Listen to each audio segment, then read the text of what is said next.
पुकारा परशुराम तुरंत ही मां के चरणों में हाजिर हुआ।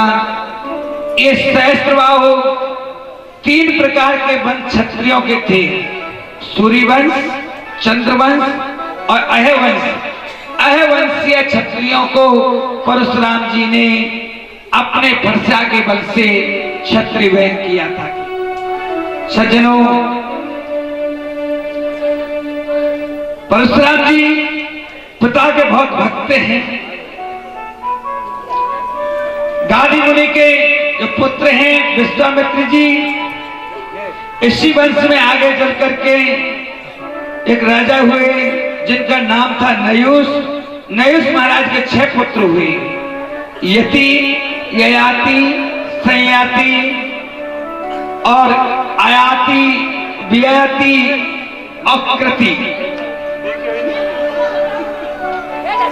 इन्हीं के ययाति नाम के जो दूसरे नंबर के पुत्र हैं, ययाति का विवाह देवयानी से हुआ। जो आचार्य शुक्राचार्य की पुत्री है, इन्हीं देवयानी के गर्भ से एक बालक का जन्म हुआ, उसे यदु कहते हैं।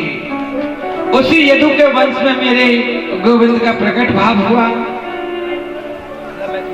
राजा ने कहा, महाराज देवयानी तो ब्राह्मण पुत्री है और राजा यदि है, फिर इनका विवाह कैसे हो गया?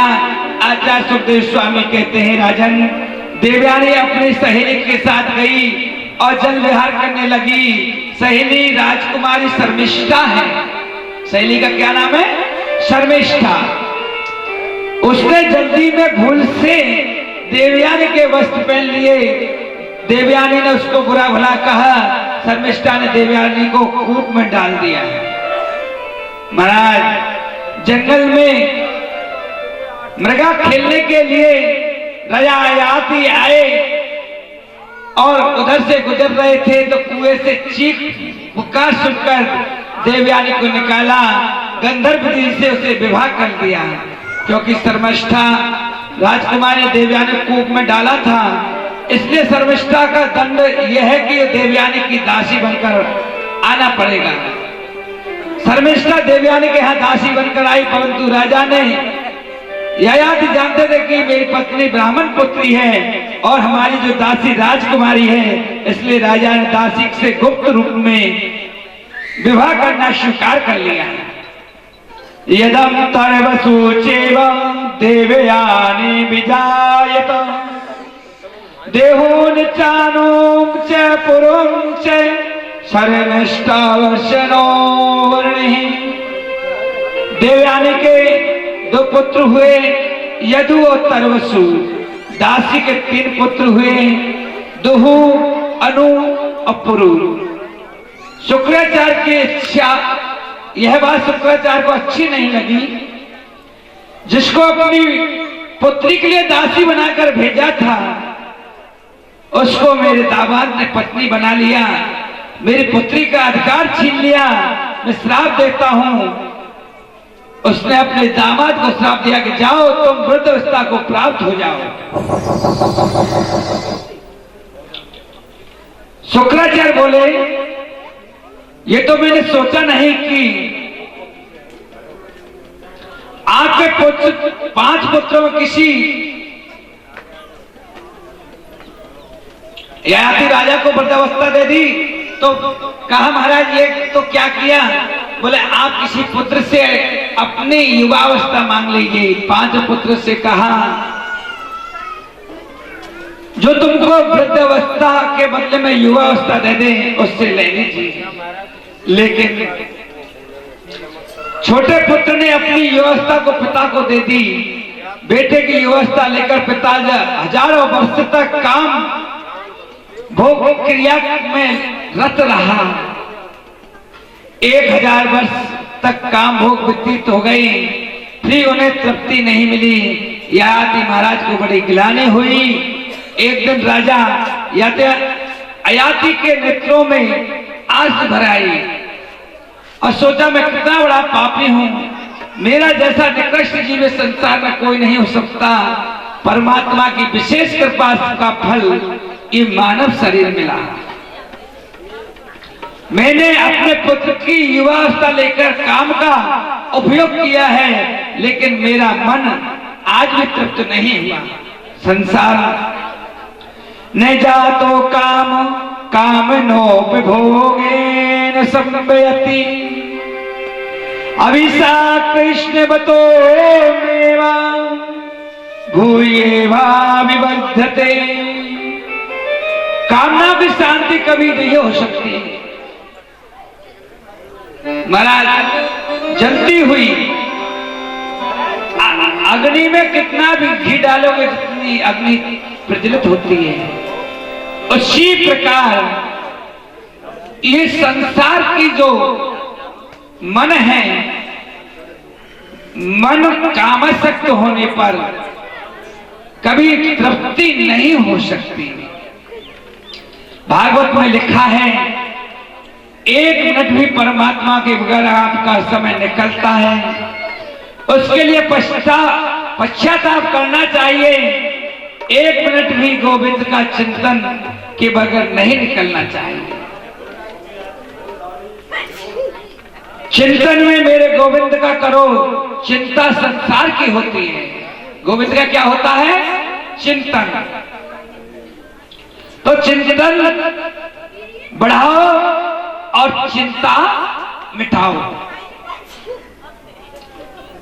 अपने छोटे पुत्र पुरु को बुला करके कहा, बेटा अपनी व्यवस्था ले लो। मैं अपनी वृद्धावस्था को याति ने पुनः ले लिया।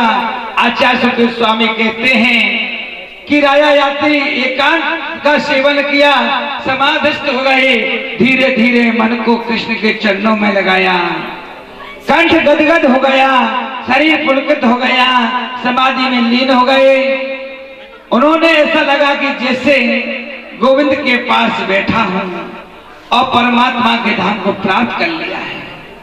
आचार्य सुखदेव स्वामी कहते हैं, राजन अयाति के सबसे छोटे पुत्र पुरु का है ना, इसी का वंश बड़ा अद्भुत है।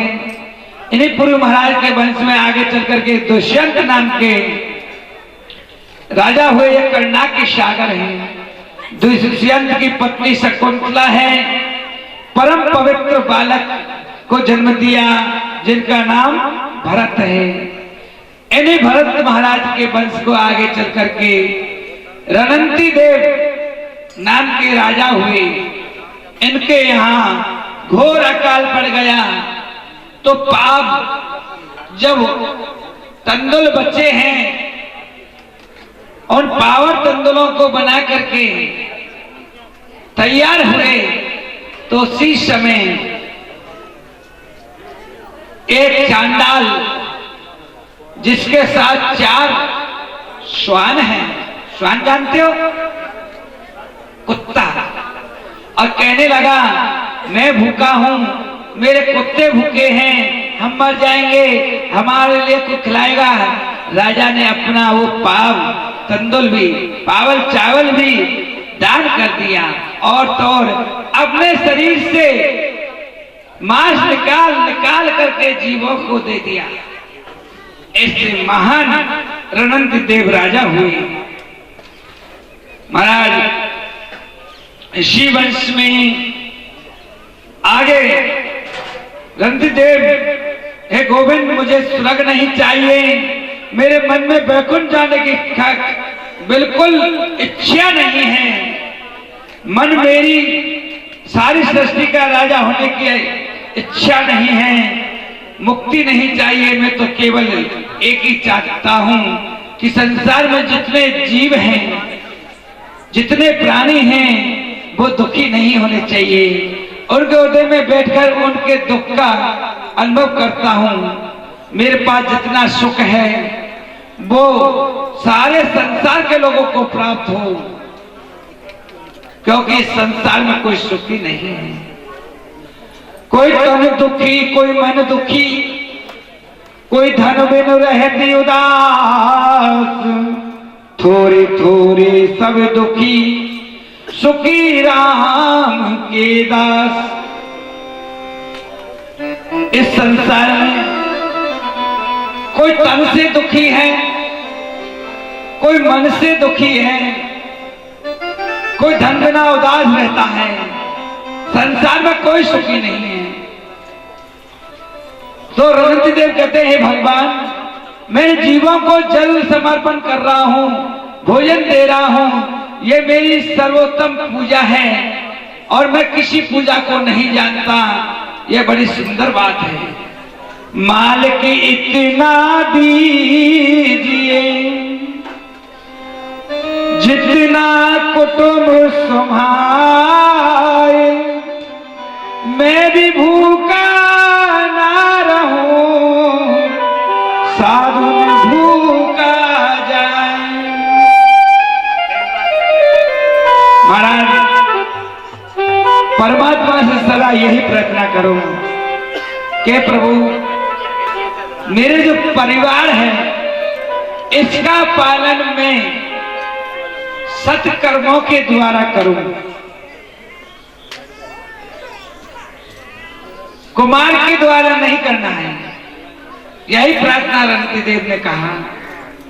महाराज, इसी वंश में आगे सबसे बड़े पुत्र हैं यदु।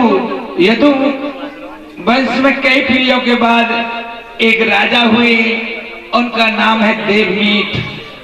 देवमीठ की दो पत्नियां हैं। एक पत्नी के दो पुत्र हुए, अर्जुन और पर्जन। दूसरी पत्नी के पुत्र हुआ सूरसेन। अर्जुन पर्जनों के पुत्र हुए जिन्हें हम नवनंद कहते हैं। नंद बाबा जो गोकुल में रहते हैं, और दूसरी पत्नी का बेटा है सूरसेन का पुत्र वसुदेव जी। सुखदेव जी कहते हैं राजन, वसुदेव जी की 7 पत्नियां हैं। गौरवी, रोहिणी, भद्रा, मद्रा, रोचना, देवकी, प्रमुखा, आसन, पत्न्यान, कुंदुभे। ये 7 पत्नियां हैं। सबसे छोटी है देवकी, दूसरे नंबर की पत्नी रोहिणी है, और इनके पुत्र जल्दी नहीं हुए। देवकी के 6 पुत्र हो गए, तब रोहिणी का पहला पुत्र बलराम हुआ। वैसे बलराम जी भी कृष्ण के भाई हैं। बल, गद, जो बलराम जी के भाई है ना, रोहिणी के पुत्र का नाम है बल, गद, शरण, दुर्मद, विपुल और ध्रुव आदि। ये रोहिणी के पुत्र हैं। सबसे छोटी रानी देवकी है। देवकी के 8 पुत्र हुए। 8 में सबसे बड़े का नाम है कीर्तिमान। से लेकर के 6 पुत्र दुष्ट कंस ने मार दिए। 7वें पुत्र देवकी के बलराम कहते हैं, और 8वीं संतान को गोविंद का प्रकट हुआ, कन्हैया का अवतार हुआ। मथुरा में जन्म लिया, गोकुल में पालना हुआ, वृंदावन जाकर लीला की, मथुरा का कंस आदि दुष्टों का संहार किया, जरासंध आदि का वध कर द्वारका चले गए। द्वारका में प्रभु बहुत विवाह किए। कौरव पांडवों का युद्ध करवाया। उद्धव जी को उपदेश देने के बाद से कृष्ण अपने धाम को चले गए। एक श्लोक में आचार्य सुखदेव जी ने पूरी कथा कह दी। सभी सभा स्तब्ध रह गई। हजारों संत बैठे हैं, श्रोता बनकर सब शांत हैं। सुखदेव जी चुप हो गए। अब राजा परीक्षित ने सुखदेव जी के चेहरे की ओर देख रहे हैं। सुखदेव जी का मुखारबिंद को देख रहे हैं। बोले, गुरुवर, हो गई कृष्ण कथा? सुखदेव बोले, हाँ हाँ, सुना दो तो दी कृष्ण कथा। राजा बोले, पूरी हो गई कथा? सुखदेव जी बोले, हाँ हाँ, हो तो गई। बोले, आपने चंद्रवंश, सूर्यवंश को सुनाया, मुझे अच्छा लगा, लेकिन कृष्ण कथा सुनाने में कंजूसी कर गए, इसलिए मुझे अच्छा नहीं लगा। महाराज, पितामहे समरे मनज्यते वृत्ताधारतेस्तो मंगलै। मेरे बाबा, पांडवों के पास क्या था? छोटी सी सेना, 5 भाई, और कौरवों की सेना गुरुजी बहुत बड़ा सागर था। कौरव की सेना सागर रूपी बहुत बड़ी थी। महाराज कृपाचार्य, द्रोणाचार्य, भीष्मपितामह, कर्ण, विकर्ण, दुर्योधन, दुशासन, लेकिन मेरे बाबा पांडवों ने जब कृष्ण के चरणों रूपी नौका का आश्रय ले लिया तो कौरवों की सागर रूपी सेना को ऐसे पार कर लिया जैसे गाय के बछड़े के खुर को का जो गड्ढा बनता है उसे पार कर लेते हैं। जो मेरे बाबाओं के रक्षक, उनकी कथा में संक्षिप्त में सुनूं ऐसा नहीं हो सकता। मेरे बाबाओं की बात तो जाने दीजिए, मैं अपनी बात कहूं। महाराज द्रोणाचार्य के पुत्र अश्वत्थामा ने मुझे घर में नष्ट कर दिया था, करने की प्रेरणा ले ली थी।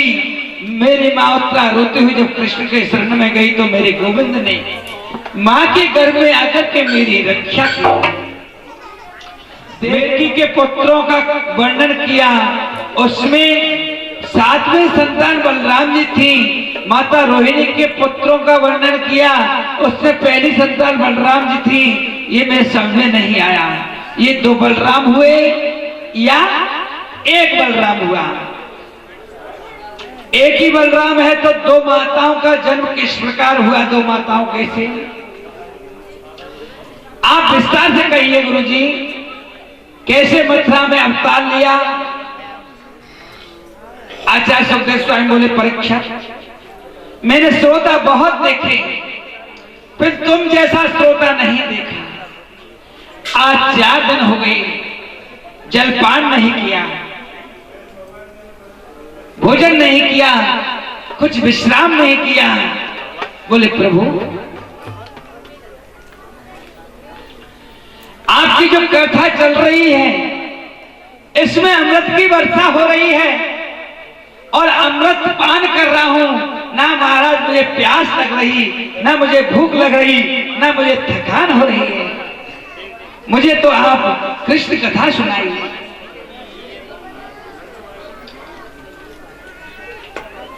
ये भूख प्यास इतना मुश्किल है, ऐसी गलती से मुझे ऋषि के गले में मैंने मरा हुआ सर्प डाल दिया। ये प्यास के कारण डाला, भूख के कारण डाला। ऐसी भूख प्यास मुझे नहीं चाहिए। ये कथा लगातार चल रही है। सुखदेव जी बोला, सुखदेव जी ने कहा, राजन तुम्हारी नैष्ठिक बुद्धि वसुदेव जी की कथा कृष्ण कथा में है, इससे मुझे भी आनंद आता है, इसलिए तुम को विस्तार से सुनाऊंगा।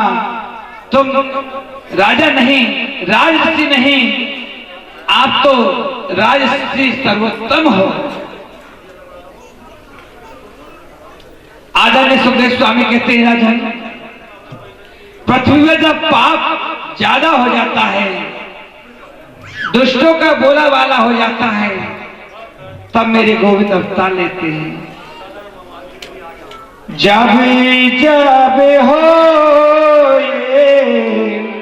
धर्म की हानि,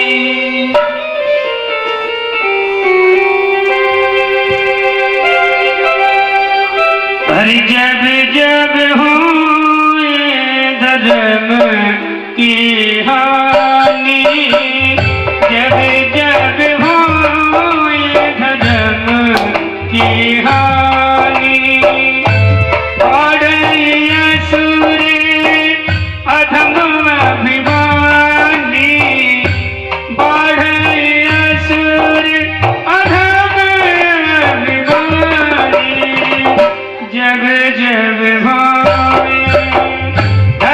की हानि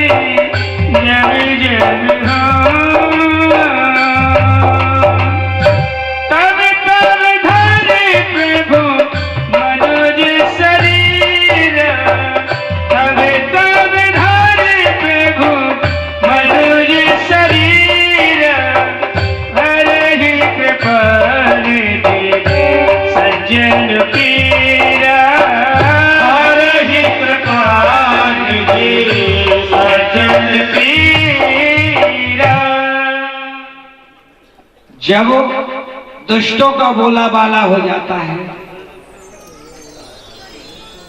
और सत्कर्म बंद हो जाते हैं, तब मेरे गोविंद इस पृथ्वी पर अवतार लेकर के आते हैं।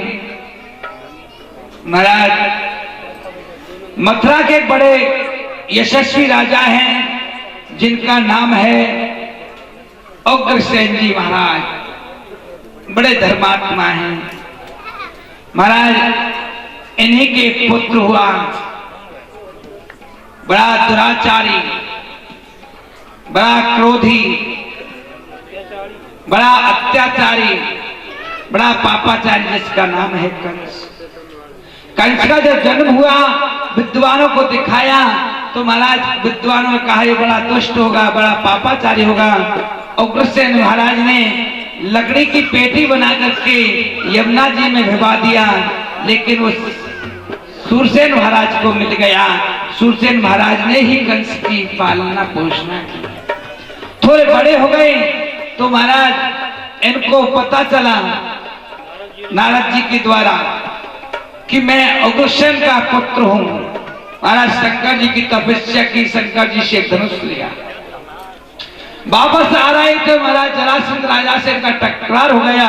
जरासंध राजा के पास एक हाथी है, उस हाथी में 10,000 हाथियों का बल है, उसे पछाड़ दिया। तो जरासंध ने कहा भैया आपकी हमारी रिश्तेदारी। तो जरासंध की तो पुत्री थी, अस्थि अपराध का विवाह कंस के साथ कर दिया। कंस ने आकर के देखा कि उग्रसेन राजा के यहाँ यज्ञ अनुष्ठान तथा इत्यादि चल रहे हैं, सबको बंद करवा दिया। उग्रसेन महाराज ने कंस को रोकने की चेष्टा की तो महाराज कंस ने अपने पिता उग्रसेन को कारागृह में डलवा दिया। और उन्होंने सोचा कि पिता को कारागृह में डलवा दिया है, अपयश होगा, तो उनकी छोटी बहन है देवकी, उस देवकी का विवाह बड़े धूमधाम से किया। जब विवाह हो गया तो विदा कर रहे थे, तभी आकाशवाणी हुई कि हे कंस, जिस बहन का विवाह तू धूमधाम से करना है, इसी का अष्टम पुत्र तेरा काल होगा। महाराज जैसे ही आकाशवाणी को सुना, जैसे ही व्योमवाणी को सुना, कंस के क्रोध का पारावार नहीं रहा और महाराज देवकी के केशों को पकड़ के रथ से नीचे खींच लिया। देवकी को मारने के लिए उद्यत हो गई, लेकिन आज वसुदेव जी महाराज ने कहा महाराज आपका इसका पुत्र ही तो काल होगा, ये तो नहीं है। बोले नहीं है। बोले महाराज आपकी संरक्षता में हमें रखिए, जितने भी हमारी संतान होंगे आपको दे देंगे, जो आपको खतरा लगे उसे मार देना। बोले ठीक है। महाराज देवकी वसुदेव जी को जेल में डाल दिया। पहला पुत्र हुआ, कंस ने सोचा ये मेरा क्या काल होगा, छोड़ देता हूं, लेकिन नारद जी आ गए। नारद जी ने एक गोले में 7 गोलियों को रखा। बोले बताओ इसमें पहली गोली कौन सी है, अष्टमी कौन सी है। महाराज इस प्रकार से 6 पुत्रों को मार दिया। 7वें रूप में शेष आए और देवकी के गर्भ से और रोहिणी के गर्भ में चले गए। इनका नाम संकर्षण है, यही बलराम जी हुए। हमारा 8वें रूप में मेरे गोविंद आए। देवताओं ने आकर के एक बार क्या हुआ कि गर्भ ने जाकर के भगवान से कहा भगवान सब लोग मुझे नरक मानते हैं। तो भगवान ने कहा कि हम जब आएंगे तो आपकी स्तुति होगी। तो देवताओं ने गर्भ स्तुति की है। सत्यव्रतम सत्यपरम प्रिय सत्यम सत्यस्य योनिम निहतम च सत्यं सतस्य सत्यव्रतम सत्याय नेत्रम सत्यात्मकाम ताम वर्णम शरणम प्रपन्ना। आज देवताओं ने सत्य की स्तुति की है। भगवान माता देवकी वसुदेव जेल में है। भादों का महीना है, भद्रपद मास है, कृष्ण पक्ष की अष्टमी है। ठीक रात्रि के 12 बज रहे हैं। मेरे गोविंद ने चतुर्भुजी रूप धारण किया। माता को सामने चतुर्भुजी रूप धारण किया है। सशंक चक्रम सकरेट कुंडलाम सफेद वस्त्रम शिरसायरोक्षिणम सारावक्षस्थल कौष्टवाम नमामि विष्णुं शिरसां चतुर्भुजं दृष्टयाम ते कुंचगतं परम पूषां साक्षात् भगवान भवाय नमः। आज माता देवकी वसुदेव जी दिख रहे हैं। भगवान कह रहे हैं, मां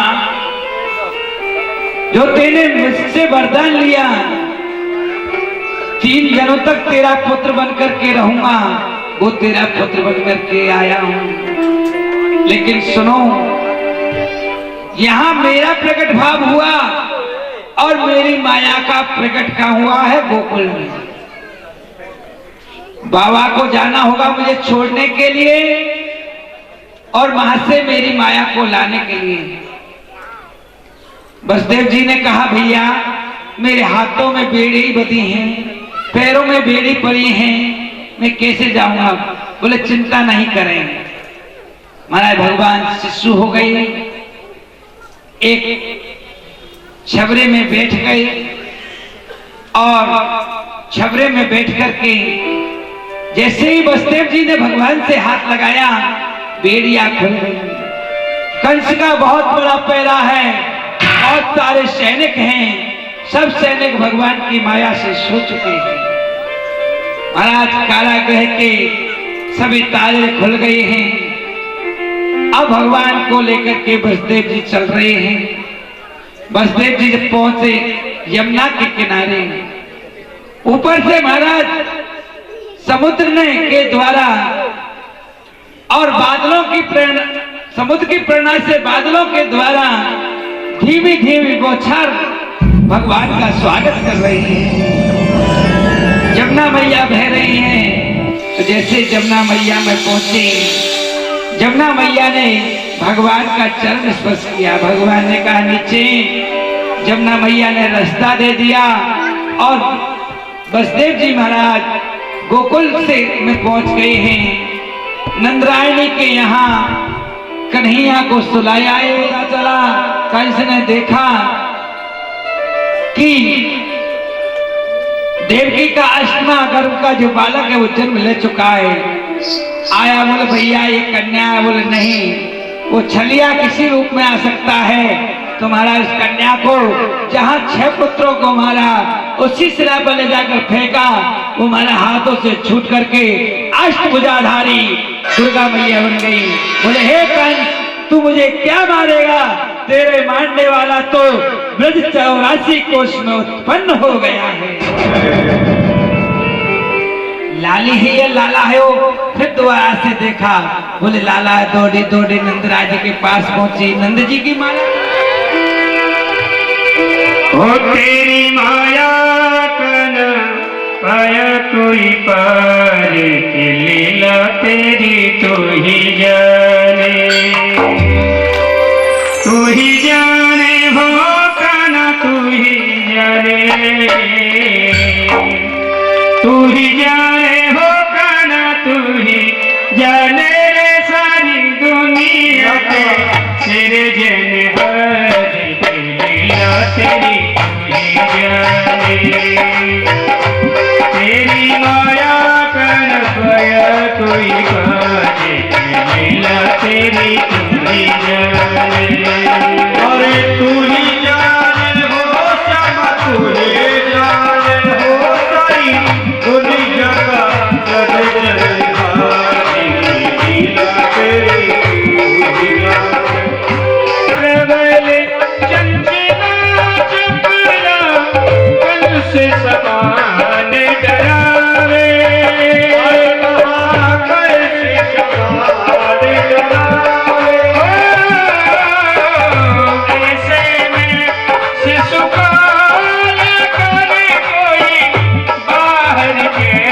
कैसे जावे, मोहन बाहर कैसे जावे। ओ प्रभु का सेवक शेष नाग, देखो जागे उसकी बात। प्रभु का सेवक शेष नाग, देखो जागे उसकी बात। ये अपने फन पे रोका बरखत भर के दिल तेरी दुई जाने।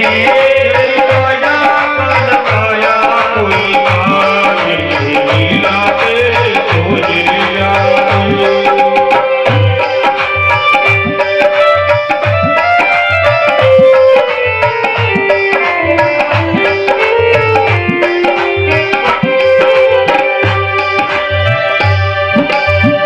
बोलिए नंद के लाला की जय। और सब बधाइयों में झूमते गाते नचते खूब आनंद लेंगे।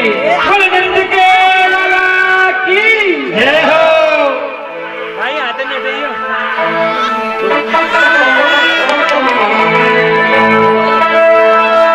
बोलिए माँ के बिहारी लाल की जय। जय हो।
आगमन हो चुका है।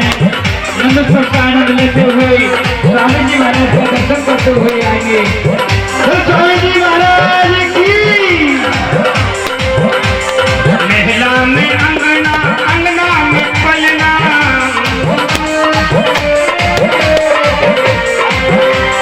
महिला में अंगना, अंगना में पलना,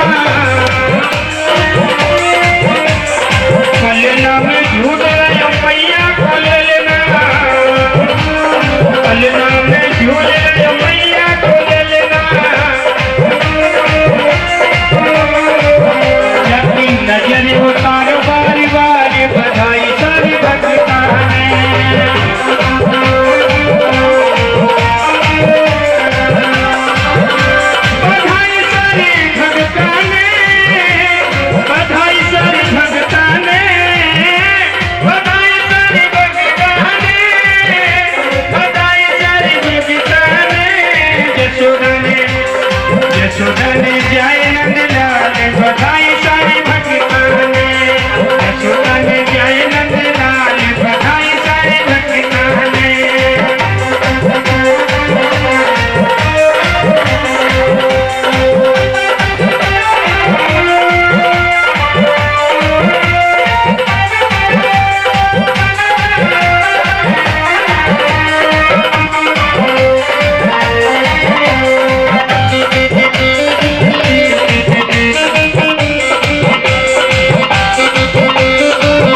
जय जय श्री राधे श्याम।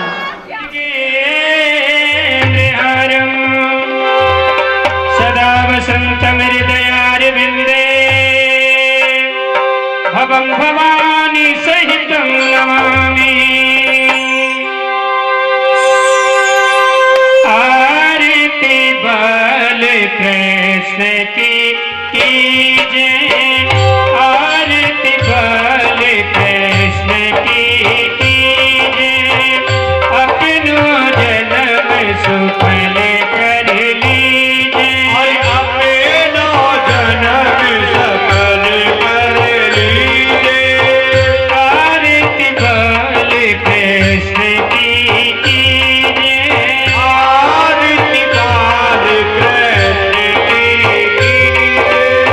श्री जसुदा को परम दुलारो, श्री यशोदा को परम दुलारो।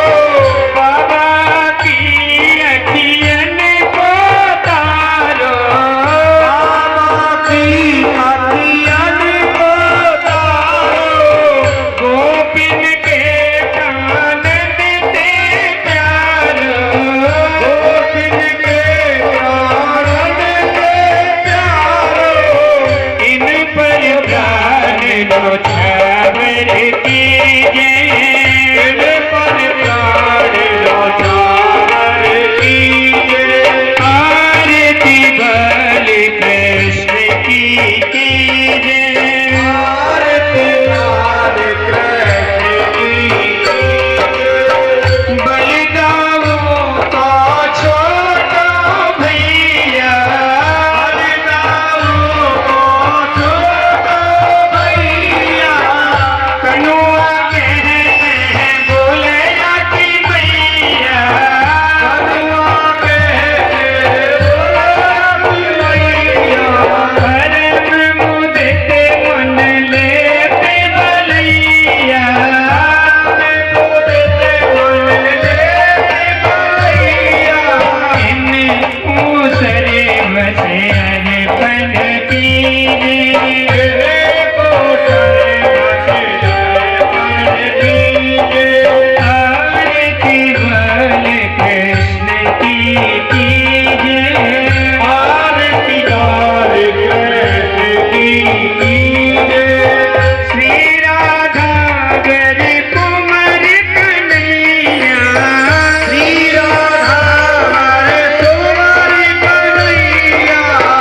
ब्रज जन को नवनीत खवैया, ब्रज जन को नवनीत खवैया। देखत ही मन लेत चुरैया, देखत ही मन लेत चुरैया। यह छवि नैनन में भर लीजिए, यह छवि नैनन में भर लीजिए। आरती बाल कृष्ण की जय, आरती बाल कृष्ण की जय। अपनो जन्म सफल कर लीजिए, अपनो जन्म सफल कर लीजिए। तो तरी बोलन मधुर सुहावे, तो तरी बोलन मधुर सुहावे। सखन संग खेलत सुख पावे, सखन संग खेलत सुख पावे। सोई सुकृति जो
ओम जलेन शीतलीकरणमारार्तिक्यं समर्पयामि।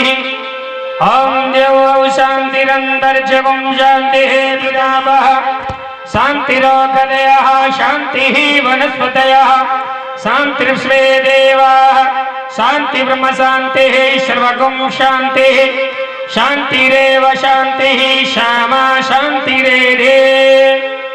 यतो यतः शमीहोषे ततो नो अव्यं कुरुः शन्नः कुरु प्रजाभ्यो पशुभ्यो सुशान्तिर्भवतु सर्वारिच्च सकलमन्त्रवशान्तिरस्तु। हस्ते अक्षतपुष्पमादाय यजनेन जग्गमयजन्त देवास्तानि धर्माणि प्रथमान्यासन्नः तेह नाकं महिमानः शचन्त्र यत्र पूर्वे साध्याः सन्ति देवाः। राजाधिराजाय प्रसय्यसाहिने नमो वयं वैश्रवणाय कुर्महे। समे कामान् कामकामाय मय्या कामेश्वर वैश्रवणो ददातु। कुबेराय वैश्रवणाय महाराजाय नमः। स्वस्ति साम्राज्य स्वराज्यं वैराज्यं पारमेष्टं राज्यं महाराज्यमाधिपत्यमयं समन्तपर्याये स्यात् सर्वभौमः सर्वायुष आन्ताधात् परार्धात् पृथिव्यै समुद्रपर्यन्तायाम् एकराणतिः तदप्ये श्लोको विगीतो मरुतः परिवेष्टारो मरुतस्यावसंग्रहे आवेचितस्य कामप्रेत विश्वे देवाश्च वासदः।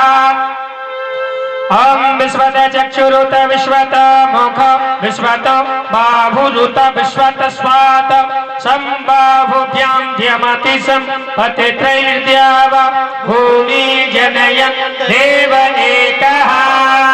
हरि ओम एकदन्ताय विद्महे वक्रतुण्डाय धीमहि तन्नो दन्ती प्रचोदयात्। हरि ओम नारायणाय विद्महे वासुदेवाय धीमहि तन्नो विष्णुः।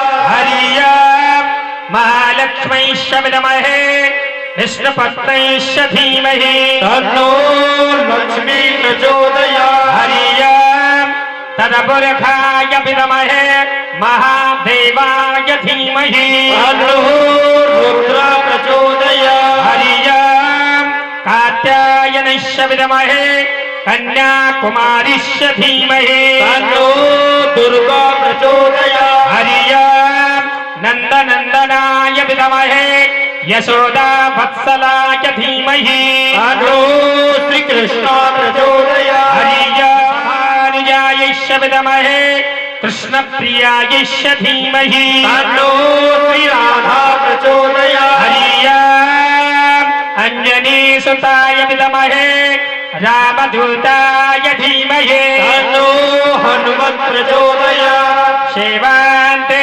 कामकुलजं पकिवाटिरव्ये पुनागजाति करे विशाल पोस्ते दिलबा प्रवाल दुलसे दलमंजरी भे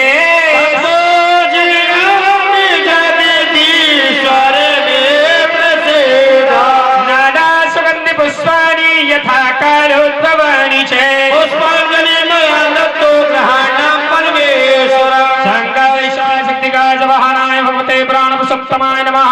श्री राधा कृष्णाभ्यां नमः। चरणारविन्दे सुमंत्र पुष्पांजलिं समर्पयामि।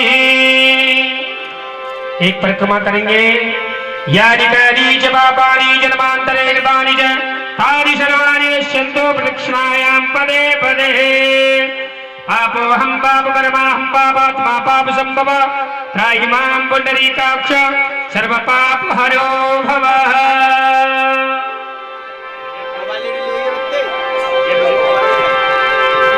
बोली वृंदावन बिहारी लाल की जय। बोल राधा सर्वेश्वर भगवान की जय हो। भागवत महापुराण भगवान की जय हो। व्यासी महाराज की जय हो। सुखदेव जी महाराज की जय हो। परीक्षित जी महाराज की जय हो। नारद भगवान की जय हो। नारद भगवान की जय हो। श्याम रामचंद्र भगवान की जय हो। नंद के लला की जय हो। आज के आनंद की जय हो। ब्रज बिहारी नंदलाल की जय हो। स्वामी जी महाराज की जय हो। बड़ौदा धाम की जय हो। वृंदावन धाम की जय हो। आज के आनंद की जय हो। सनातन वैदिक धर्म की जय हो। जय जय श्री राम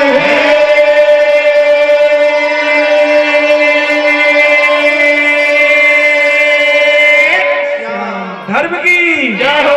अधर्म का नाश हो। प्राणियों में सद्भावना हो। विश्व का कल्याण हो। गौ माता की जय हो। गंगा मैया की जय हो। सत्यनारायण वैदिक धर्म की जय हो। गुरुदेव भगवान की जय हो। संत मंडली की जय हो। विप्र मंडली की जय हो। भक्त मंडली की जय हो। अब अपने माता पिता की जय हो। नमः पार्वती पतये हरे हरे हरे